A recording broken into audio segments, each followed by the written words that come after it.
Bien, monsieur le procureur, mesdames et messieurs de la presse, merci de votre présence cet après-midi. Donc, à l'issue du CLSPD de Chenôve, qui s'est tenu forcément hors présence média. De toute façon, on n'aurait pas pu, puisque encore leur être convenu, nous ne pouvions pas, puisque le directeur de cabinet, monsieur le préfet, le directeur adjoint de la sécurité publique était présent, donc nous sommes en période de réserve, c'était forcément réservé électoral. C'était forcément hors présence de la presse. Je remercie également notre journaliste municipal.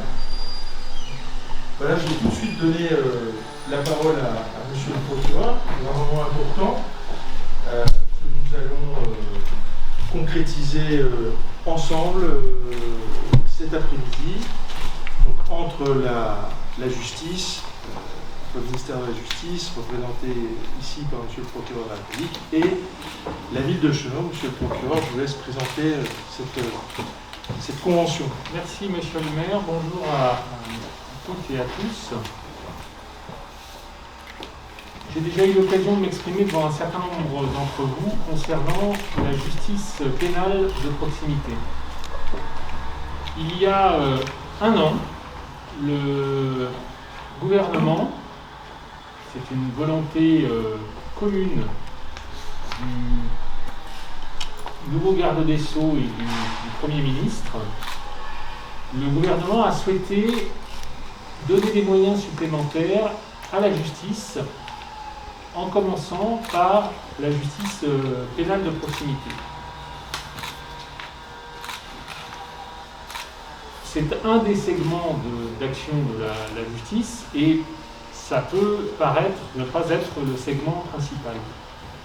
L'idée du Premier ministre, qu'il a exprimée à plusieurs reprises, y compris une fois devant moi, c'est de dire que, en donnant des moyens supplémentaires pour traiter les infractions du quotidien, des petites infractions, des incivilités, des contraventions, des petits délits, des dégradations, des petites violences, des délits de type rodéo,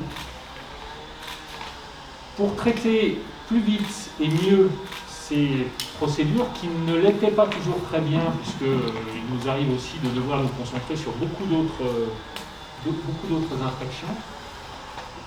Ça permettrait de donner le sentiment aux auteurs de ces infractions, qui souvent commencent par ces infractions-là, qu'ils sont arrêtés tout de suite, donner aux victimes de ces faits l'impression, le sentiment que leurs plaintes ont été entendues et qu'il y a des mesures qui sont prises, et finalement redonner confiance dans la justice et dans le pacte social. On entend très souvent les gens dire de toute façon ça ne sert à rien de déposer plainte et ça ne sert à rien que les policiers fassent des procédures parce que de toute façon la justice relâche tout le monde et il y a tellement de dossiers qu'il n'y a pas de suite qui est donnée, donc ça ne sert à rien de déposer plainte. La justice de proximité, c'est justement essayer de mettre l'accent sur notamment ces infractions du quotidien qui, pour reprendre des expressions qu'on a déjà entendues, pourrissent la vie du quotidien et donnent parfois le sentiment, contribuent en tout cas, à la montée du sentiment d'insécurité et au sentiment que la police, la justice ne défend pas les honnêtes gens et ne donne pas suite à ces infractions.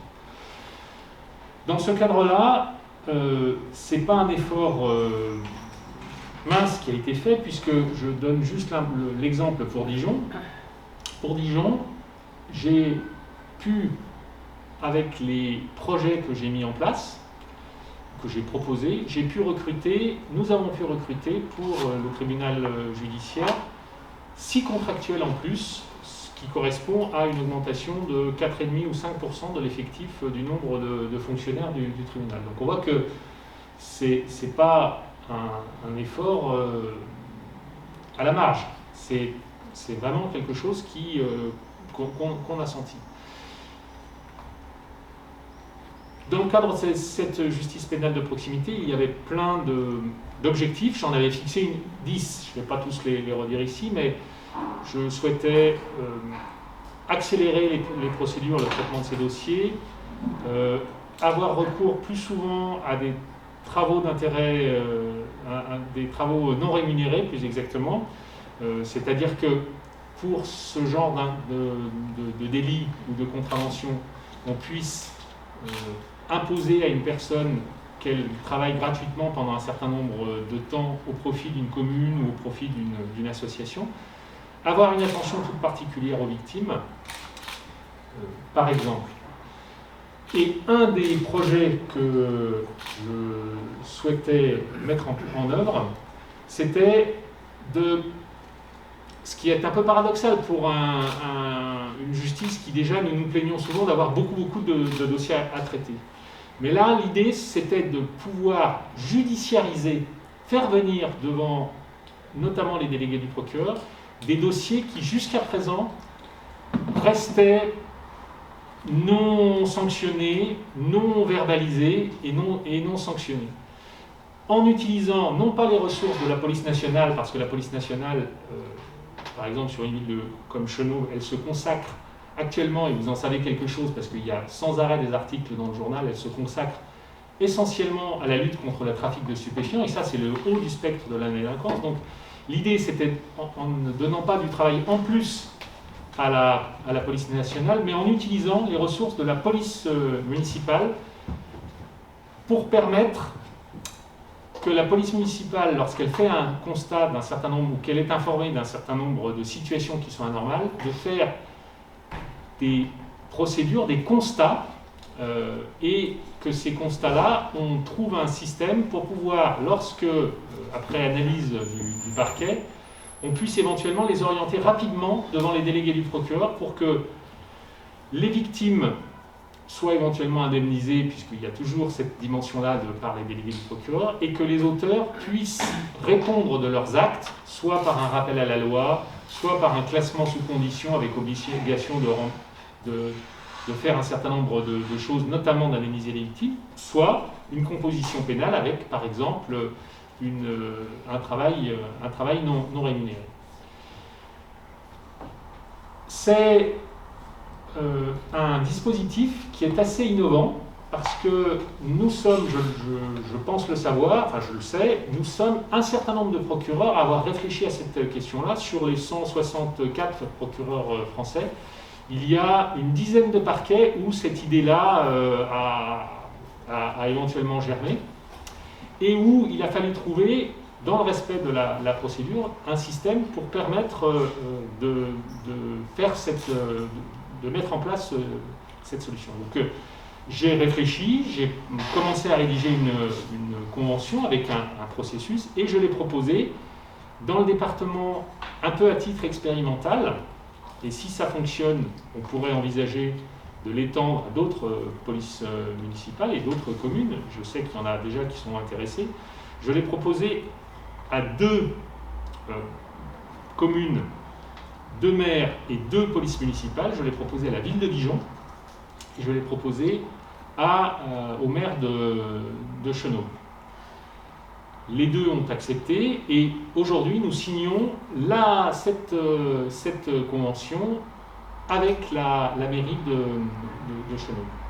Encore une fois, je pense que ça va, en tout cas c'est mon espoir, nous allons, comme tout dispositif expérimental, devoir en faire l'analyse dans quelques mois pour voir comment le mettre en place d'abord et puis en faire l'analyse dans quelques mois. J'ai bon espoir, c'est vraiment mon intention, j'ai bon espoir que ça va permettre, encore une fois, de faire venir et de répondre à des situations de petits délits qui, jusqu'à présent, passaient sous les écrans radars. Et donc, encore une fois, de faire la preuve que non, la justice n'est pas laxiste, non, elle n'abandonne pas les quartiers difficiles, non, c'est utile de signaler les faits dont on est victime, et d'autre part d'indemniser les victimes Et dernière chose, je pense que c'est quelque chose qui valorise le travail de la police municipale et va lui donner un accès plus facile au parquet, ce qui n'existait pas jusqu'à présent, notamment dans le dispositif tel qu'il est prévu. Il est envisagé, il est prévu que la police municipale puisse s'adresser aux services d'urgence qui jusqu'à présent n'étaient destinés, ouverts aux policiers et aux gendarmes. Là, avec un système notamment de transmission par mail, les policiers municipaux vont pouvoir demander des instructions d'orientation de ces procédures directement au service du TTR, plus exactement, le service de traitement en temps réel, donc le service de la permanence du parquet. Et c'est vraiment quelque chose qui est relativement nouveau. Du reste, c'est quelque chose qui est un peu dans l'air parce qu'il y a un certain nombre de projets de loi en cours qui ont connu, notamment un projet de loi récent qui a connu une sanction partielle par le Conseil constitutionnel. Mais cette idée de faire participer, avec des liens avec le parquet, la police municipale à la sécurité globale par des dispositifs de cette nature-là, c'est quelque chose qui est un peu dans l'air et je suis très content qu'on puisse le faire un peu à titre expérimental à Dijon. Voilà.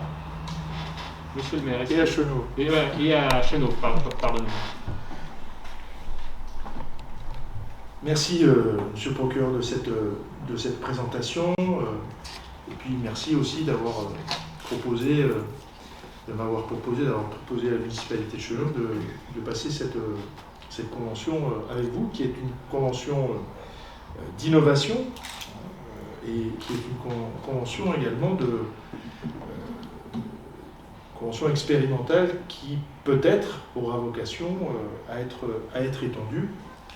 Et c'est fidèle à une tradition ici à Chenot, c'est que nous sommes prêts, lorsque c'est dans l'intérêt des habitants et dans l'intérêt de la ville, à suivre les voies d'innovation, que vous avez impulsées à quelques semaines de votre départ pour un autre ressort et d'autres dossiers tout aussi importants.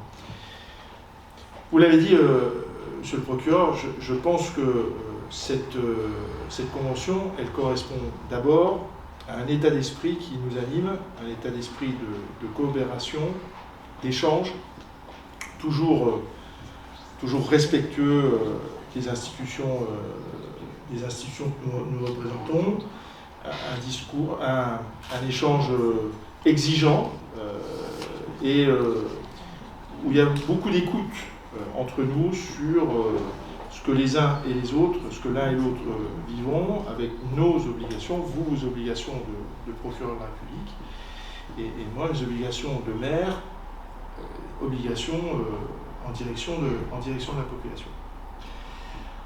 Vous le savez, je suis un maire engagé sur ces questions parce que je pense avec conviction que les questions de sécurité, de tranquillité publique, elles contribuent à un apaisement de notre ville, mais plus globalement à un apaisement de notre société. Et je le disais ce matin en me promenant dans la ville, je pense que notre ville a besoin, peut-être plus qu'ailleurs, parce que c'est une commune populaire, parce que c'est une commune qui a sur son territoire un quartier politique de la ville d'intérêt national.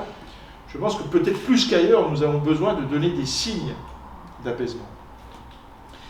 Et ce nouveau signe de coopération entre nos deux institutions, la justice et la ville, elle correspond à une volonté politique forte que je porte en direction également d'autres institutions.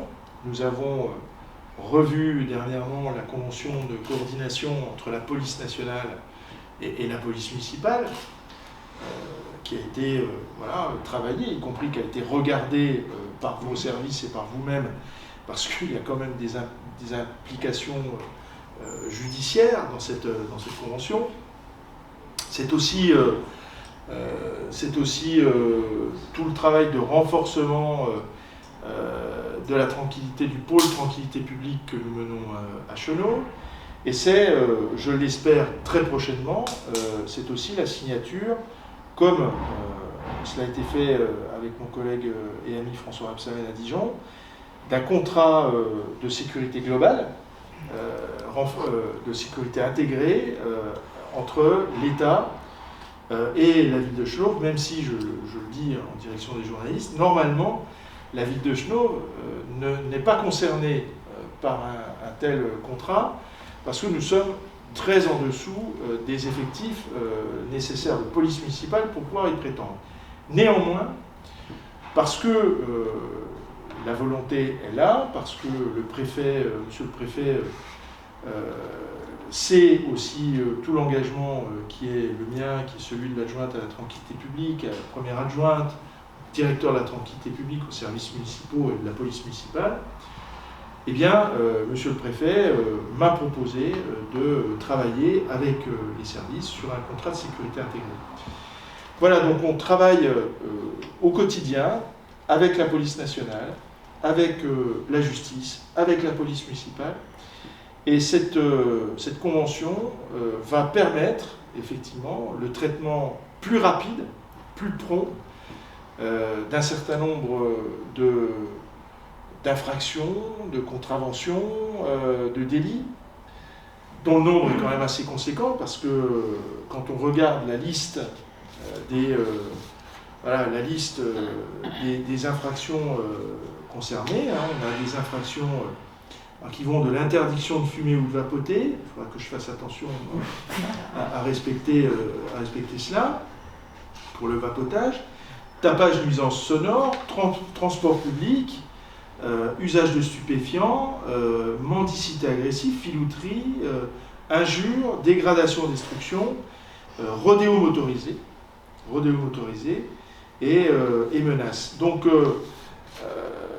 et violence. On va jusqu'à ces questions.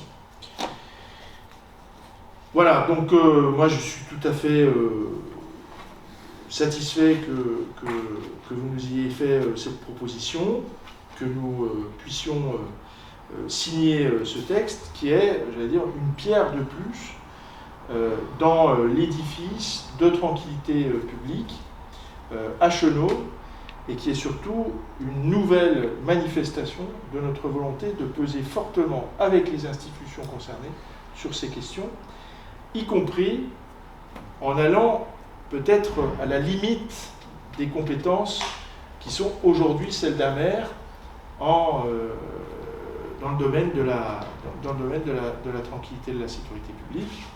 Mais je crois que l'évolution des choses, et notamment le travail qui est mené actuellement par le Parlement sur ces questions, va dans ce sens-là. Et il ne faut pas être en retard sur le sens de l'histoire, je pense, même si, et je le précise également, et vous le savez, je reste d'abord un maire qui promeut un modèle équilibré de fonctionnement, un modèle équilibré de république à Chenôve, une petite république, notre petite patrie, comme dirait l'historienne de ces questions. C'est une république généreuse et ferme. Voilà. République généreuse et ferme. Là, nous sommes plutôt sur le volet de la fermeté, mais chacune et chacun sait aussi tout ce que nous faisons dans le domaine de la générosité. Voilà, merci à vous. Puis j'imagine qu'on peut répondre bien sûr aux questions qui nous sont posées. Le dispositif fait appel beaucoup à la police municipale, à ce travail. Il me semblait qu'aujourd'hui, elle était déjà en droit de constater des infractions. Qu'est-ce que ça change concrètement en fait quel sera le avant et après dans les faits? À l'heure actuelle, la police municipale, elle peut verbaliser un certain nombre de contraventions. Je ne crois pas qu'elle puisse verbaliser des délits. Elle peut faire des constats en matière de délit. Et si elle fait un constat en matière de délit, Par exemple, un vol, je prends l'exemple, un vol à l'étalage dans un magasin. Si la police municipale intervient sur demande du magasin en question, elle va faire éventuellement un rapport en disant ce jour nous avons constaté ci, ça. Et si je veux, jusqu'à présent, si je voulais moi, procureur de la République, donner une suite pénale devant un délégué du procureur, il fallait que ce constat, je le transmette à la police nationale pour qu'elle fasse des procès-verbaux d'audition des personnes. Donc c'était un peu un double travail pour...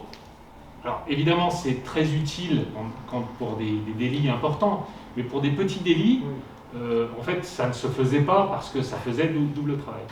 Demain, avec la convention, la police municipale va pouvoir, c'est une autorisation que je lui donne, pour toute une liste de délits, et je dis bien de délits, jusqu'à présent elle travaillait essentiellement sur les contraventions, faire non pas des procédures, parce qu'elle n'en a pas encore le pouvoir dans le code de procédure pénale, mais faire des rapports un peu plus détaillés que ce qu'elle faisait jusqu'à présent.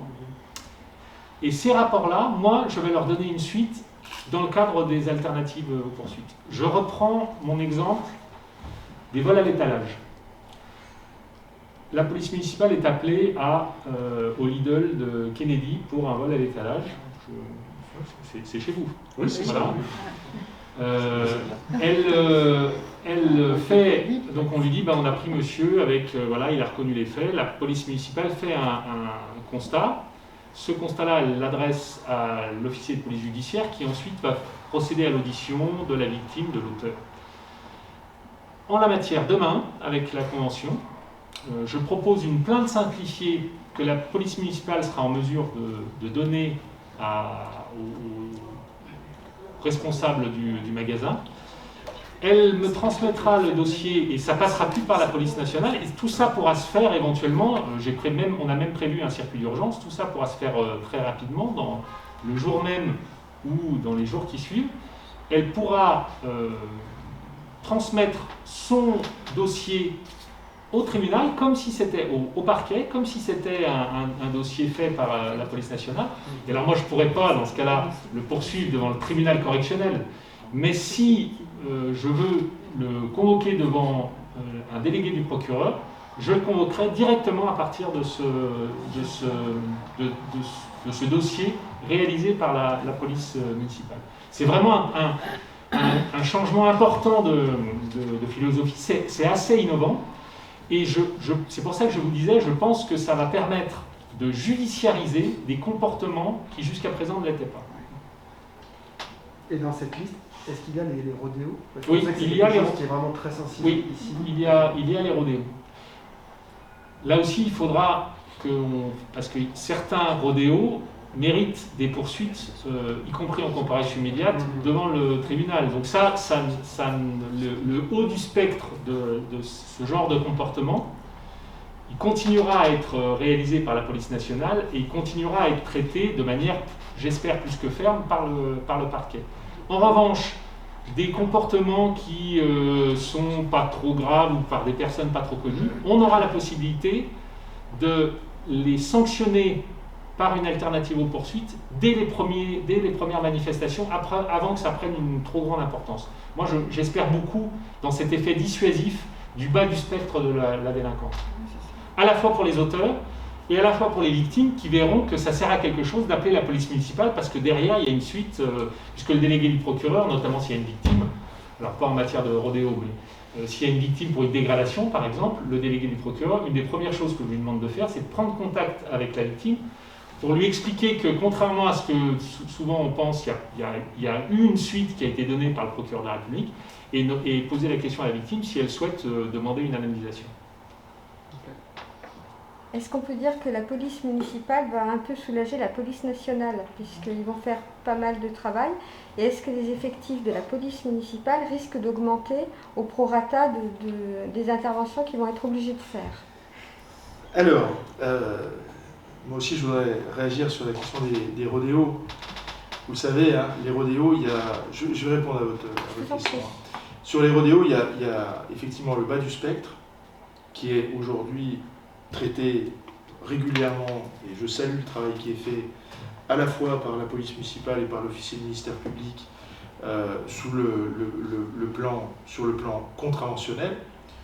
On a régulièrement, d'ailleurs votre journal, M. Verdi, en fait régulièrement état, on a des condamnations lourdes qui sont prononcées par le tribunal de police, on a des 1000, 1200, 1500 euros d'amende.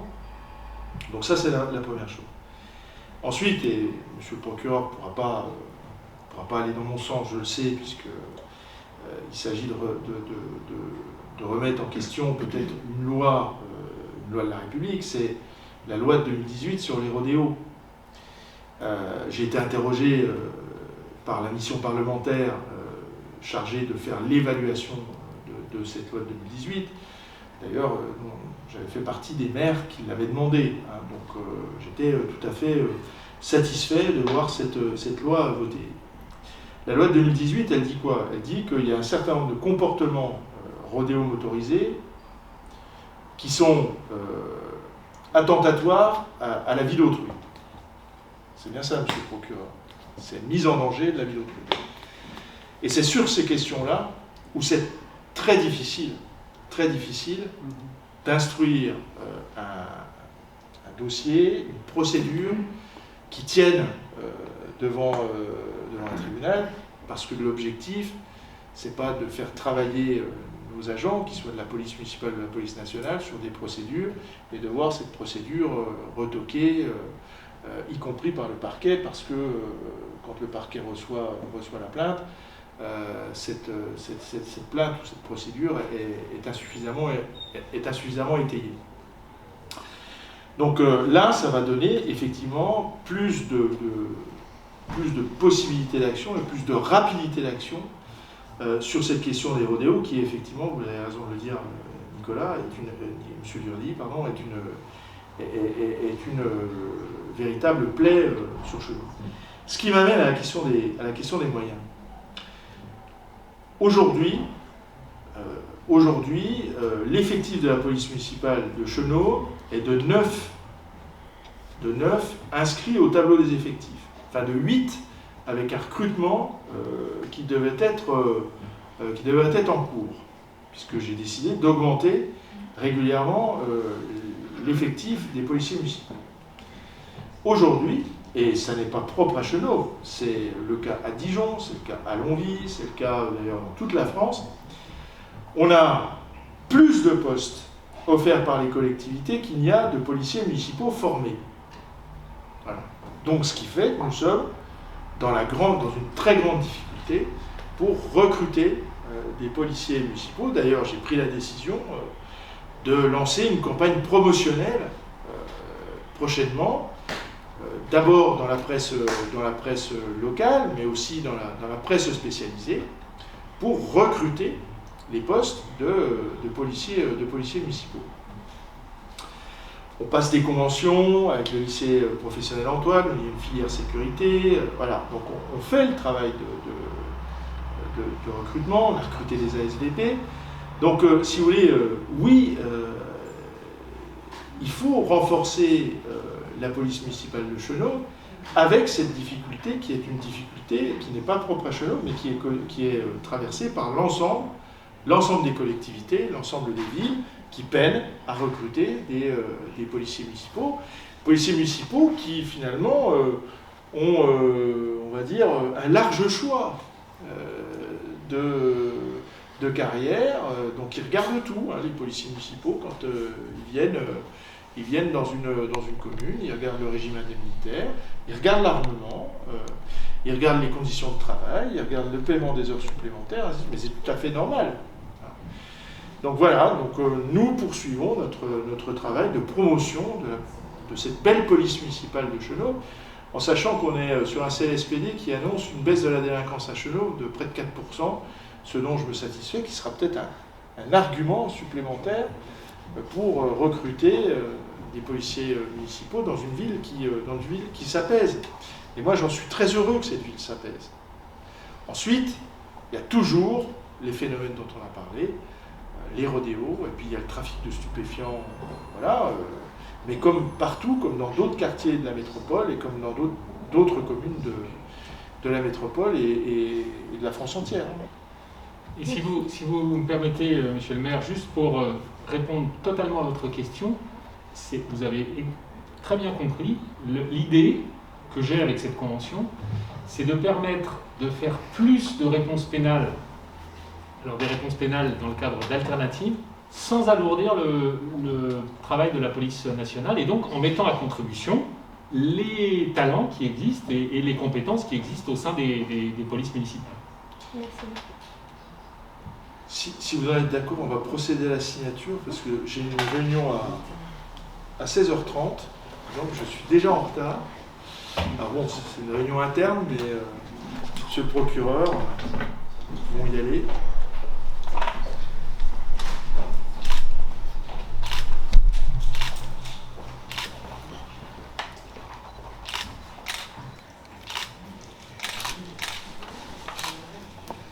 Ça me fait penser toujours au mariage.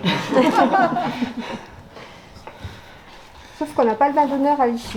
Comment ? On n'a pas le vin d'honneur à l'issue. Ah, vous savez, les vins d'honneur, Ils se font rares. les vins d'honneur se font rares.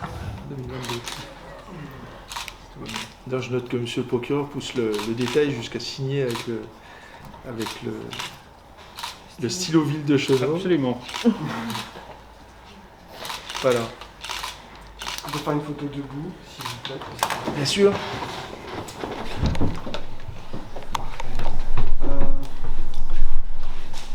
Je sais pas, vous pouvez faire un check comme si vous étiez vous me regardez s'il vous plaît, vous me regardez.